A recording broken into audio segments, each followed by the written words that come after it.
জলপাইগুড়িতে ঝড়ে ক্ষতিগ্রস্তদের সঙ্গে কথা, পাশে থাকার আশ্বাস অভিষেকের। বিরুদ্ধে এফআইআর করবে, আমার সরকারের বিরুদ্ধে এফআইআর করবে, কিন্তু 48 ঘন্টার মধ্যে আপনাদের ব্যাংক অ্যাকাউন্টে 1,20,000 টাকা আমাদের সরকার পাঠাবে।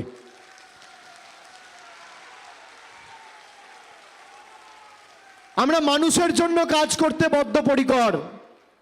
আর যারা আংশিক ক্ষতিপূরণ হিসেবে 5,000 পেয়েছেন, এখন নির্বাচন বিধি চলছে বলে হয়তো দলের তরফ থেকেও আমি কিছু করতে পারবো না, কিন্তু নির্বাচন শেষ হয়ে গেলে তৃণমূল কংগ্রেসের তরফ থেকে আপনাদের 20,000 টাকা করে সাহায্যের হাত আমরা বাড়িয়ে দেব। এক সপ্তাহের মধ্যে নির্বাচন শেষ হলে এবং আদর্শ আচরণবিধি শেষ হলে আমরা আপনাদের সাহায্য করব, আমি কথা দিয়ে গেলাম। আমি এক কথার ছেলে, কথা দিয়ে কথা রাখি। আপনারা আমাকে চেনেন,